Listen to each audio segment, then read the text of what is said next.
Okay, welcome back. What I want to do is continue with various types of motors, excuse me, and utilities and applications. Okay, now this is session 4. Okay, and if you look at the playlist, I've put them into its own folder so that you can follow the whole sequence step by step. Okay, now you will have covered this bit already, so all I'm going to do now is to move on, okay, to the new session. Okay, this is just a recap session here. Okay, and what we want to look at today is induction motors. Okay,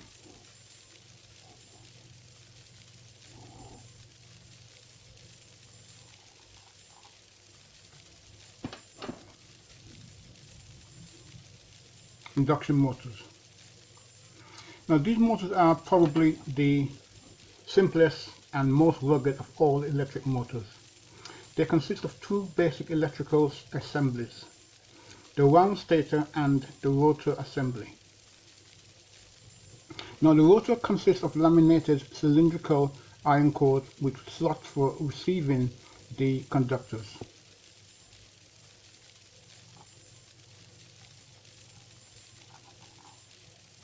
On early motors, the conductors were copper bars with ends welded to copper rings known as end rings. Viewed from the end, the rotor assembly resembles a squirrel cage, hence the name squirrel cage. Motor is used to refer to induction motors. Sorry, I lost my track there for a moment. Sorry about that. In modern induction motors, the most common type of rotor has cast aluminium conductors and short-circuiting end rings. The rotor turns when the moving magnetic field induces a current in the shorted conductors. The speed at which the magnetic field rotates is the synchronous speed of the motor and is determined by the number of poles in the stator and the frequency of the power supply. Now we know that our normal power supply is 50 cycles per second or 50 hertz, okay? And here's the formula that goes with that. Now NS equals 120 times the frequency over, well, poles, number of poles, but P can also represent pairs of poles as well. But then your formula should come out to be the same, give you the same value, basically, once you have the number of pairs of poles or in respect of poles. And I've done this previously in a calculations in regards in the electrical principles previously, okay? And here we have where NS equals synchronous speed, F equals frequency, P equals number of poles. I'm just doing that in for you so you can see that, okay? Okay.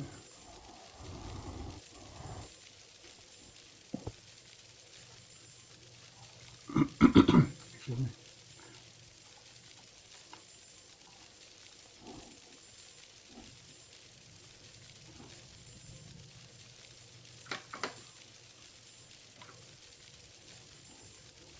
Okay, synchronous speed is the absolute upper limit of motor speed. At synchronous speed, there is no difference between rotor speed and rotating field speed.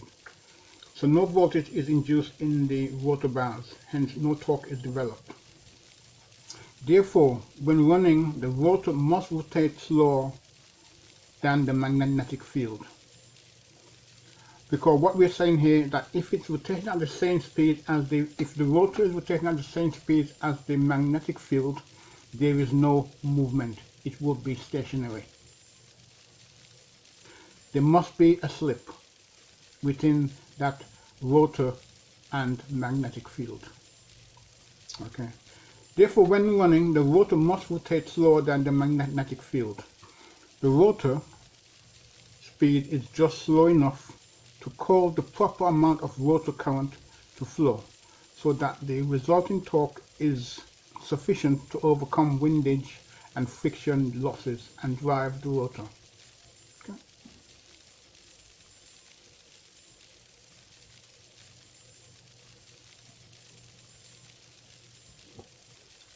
Okay. Sorry, sufficient to overcome windage and friction losses and drive the load. My apologies. Okay, drive the load. No, but remember that the motor is rotating to drive the load anyway, so the rotor will still need to be rotating within that criteria. Okay. This speed difference between the rotor and magnetic field, called slip, is normally referred to as a percentage of synchronous speed. And this is here, sorry about this is atrocious here, but do a bit of research in regards to synchronous speed, okay, and you'll find it in your electrical principles books, okay, so do that research for yourselves. I'm not going to do anything further on this because this is going to be for you to work out for yourselves and to become familiar with, okay, right. But here you have where S equals slip, N equals synchronous speed, and N A equals actual speed. Okay.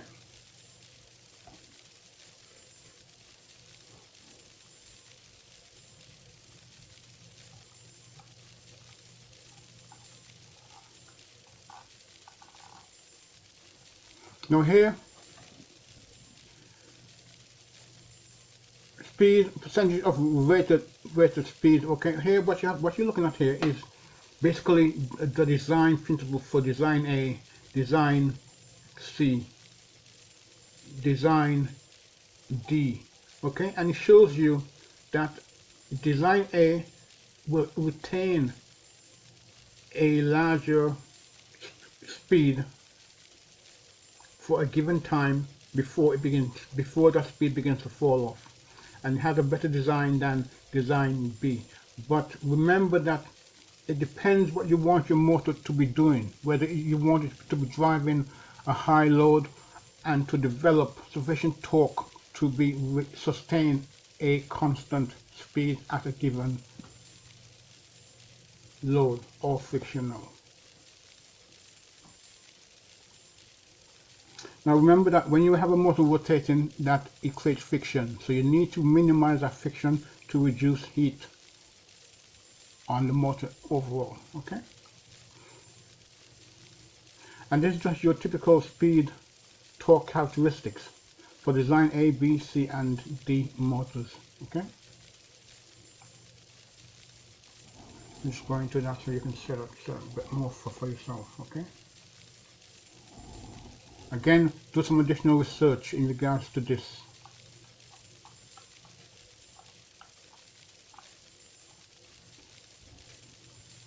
Now, polyphase motors, NEMA classifies polyphase induction motors according to locked rotor torque and current, breakdown torque, pull-up torque, and percent slip.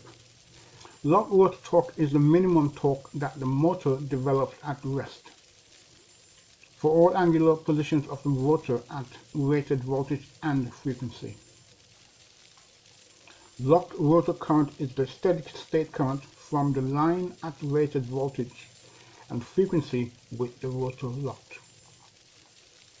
Breakdown torque is the maximum torque that the motor develops at rated voltage and frequency without an abrupt drop in speed. Pull-up torque is the minimum torque developed during the period of acceleration from rest to the speed that breakdown torque occurs. Figure 4, well, I think that will come up shortly, okay? But again, bear in mind, do some additional research for yourself in regards to motor torque and what they can and cannot do, okay?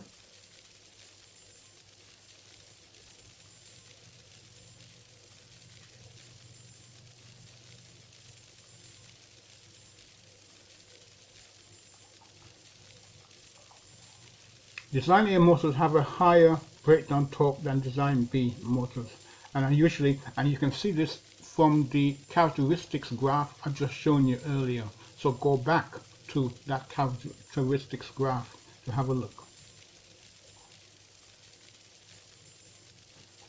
Design A motors have a higher breakdown torque than Design B motors and are usually designed for a specific use. Slip is 5% or less. Design B motors account for most of the induction motors sold, often referred to as general purpose motors. Slip is 5% or less. Design C motors have high starting torque with normal starting current and low slip. This design is normally used where breakaway loads are high at starting, but normally run at rated full load and are not subject to high overload demands after running speed has been reached. Slip is about 5% again or less. On average, your slip will normally be 5% of your motor speed. Design D motors exhibit high slip, 5 to 13%, very high starting torque, low starting current and low full load speed.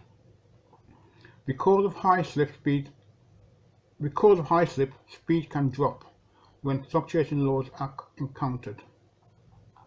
This design is subdivided into several groups that vary according to slip or the shape of the speed torque curve. These motors are usually available only on a special order basis.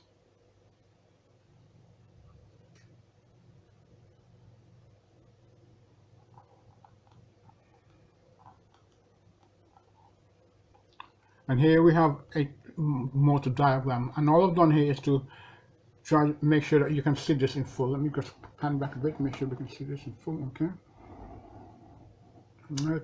And it just tells you shaded poles, copper wire, one turn, okay, basically. And it's showing you the split north and south poles, and it's showing you relevant poles of the motor.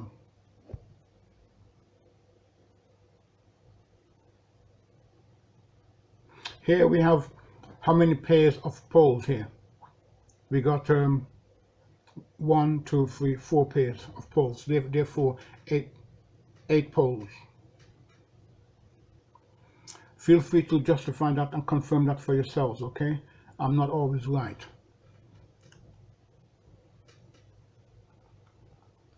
I would love to be, but that's not always the case.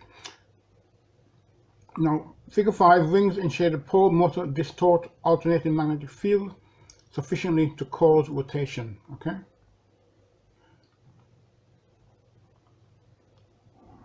Let's pan back a bit, you know, you won't get it all in, so let's go back with that, okay? Right, not into play. Okay, good.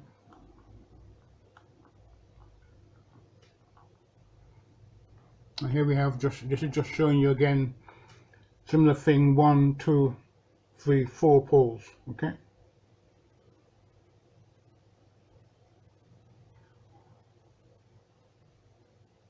And it's showing you how they're wired. Start winding, running winding, etc.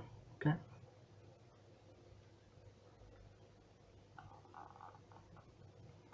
Let's make sure you got this in here. Okay. Pan back a bit.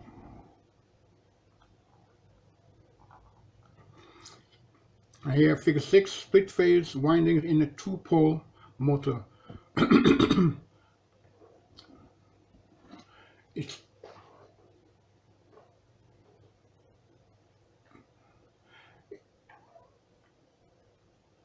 It's 2 poles. Bear in mind that there's 4 poles, but they're referring to pairs of poles. So if it's 2 pairs of poles, then you'll have 4 poles. Okay, that's what they're trying to say here. So just bear that in mind, and again, make sure you get that concept by doing your own additional research. Start winding and running winding are 90 degrees apart. Okay.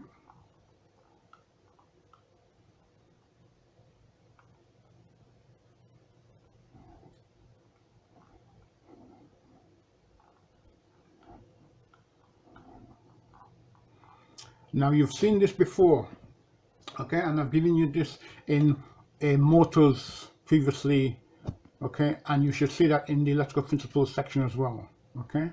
So here is just showing you how start winding comes into play, run winding, okay. The centrifugal switch drops out once the motor has gotten up to speed, okay, so this drops out.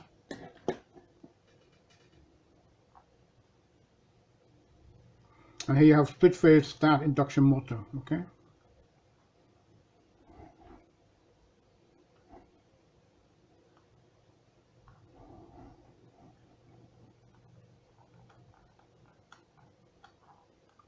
And wound rotors. Now here I'm not going to read this, you can read this for yourselves now, okay. So I'm just going to go for that, okay. Make sure you can see it in full.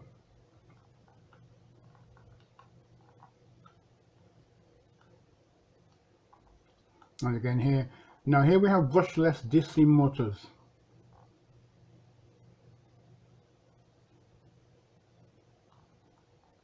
And again here you can read this for yourselves, I don't need to read this. Remember, you can pause the video and take it in for yourselves, okay. And conventional brushless motors, okay, as well, okay.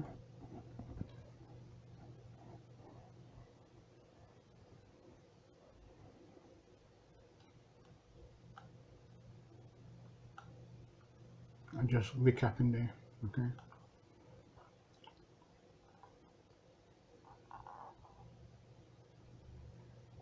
Now again, pause this for yourselves, okay?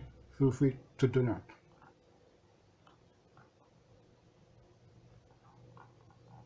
Okay, you can read this for yourself. I'm not going to read this to you now, okay?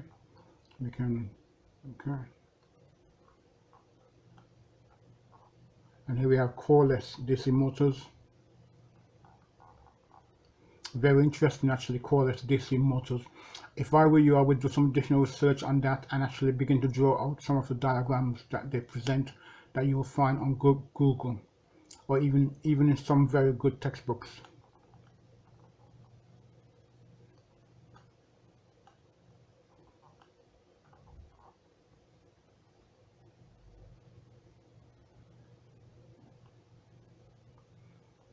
Here you have elimination of the iron core dramatically diminishes rotor inductance and resultant arcing, okay. So you can see some of the benefits of having a coreless motor.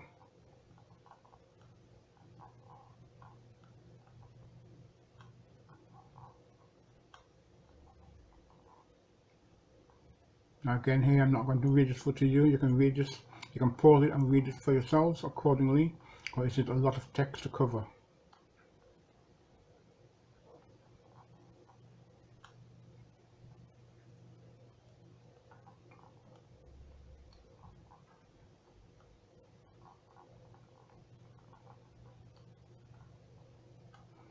Now here, all I'm showing you here is AC DC, DC, sorry, DC to DC motor dynamo by Nikola Tesla. Now, do a little bit. Let me see if I can make sure I can go into, see if we can get this clear as possible. Okay. Now look at what he's done here, basically. Okay, and so you have the AC input in, and you're getting the DC out. Okay, purely from having these coils rotating within a magnetic field and only picking up half of the cycle. Obviously, once you take it off as your DC, you will need to put it through a capacitor circuit to get it to move. Otherwise, you'll end up with a jiggle, you know, just half cycle making up your DC output. But you always want a smooth DC output, so it needs to have a moving circuit within your DC structure and circuit system. Okay.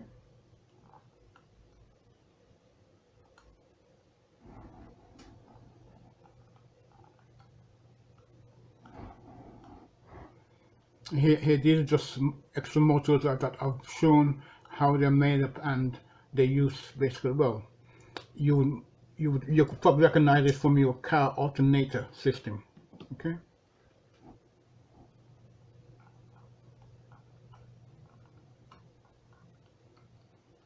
And here it gives you a, let me see if I can make this any larger. Can I make it larger? Can I make it larger? Can I change it? 1 second, bear with me for a second. Let me see if I can modify this or bring it up a bit larger. 1 second. Just the idea here is just to get more detail into it. Okay, and here we are. Okay, yeah, I think. Okay, and this is just showing you the structure. Let me just move into little pieces of it. Hopefully we can get it seen. Okay, I'll move into little pieces of it. And here as well. Okay. And then let me just pan out a bit, okay, so we can get it fully in frame. Okay.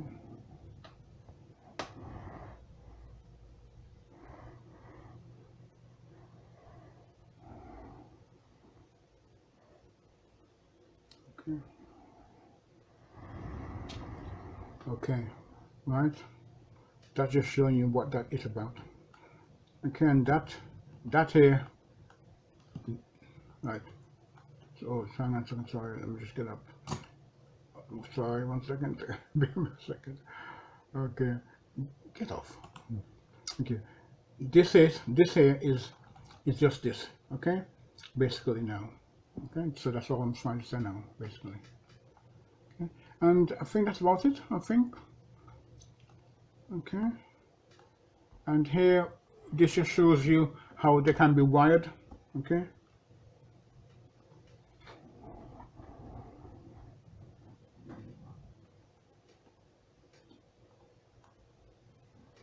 And here just showing you the large amount of makers who make motors that we can come across. Okay, I think that will be it. Thank you for your time, and I hope you have a good day. Stay safe, okay? And thank you again for viewing my channel, and please do continue to do so. And all of this work, please remember, links into your City and Guilds work, okay? If you're training to be an electrician, if you're training to be an electronics engineer, then all this is applicable to you. Use it. Bye-bye.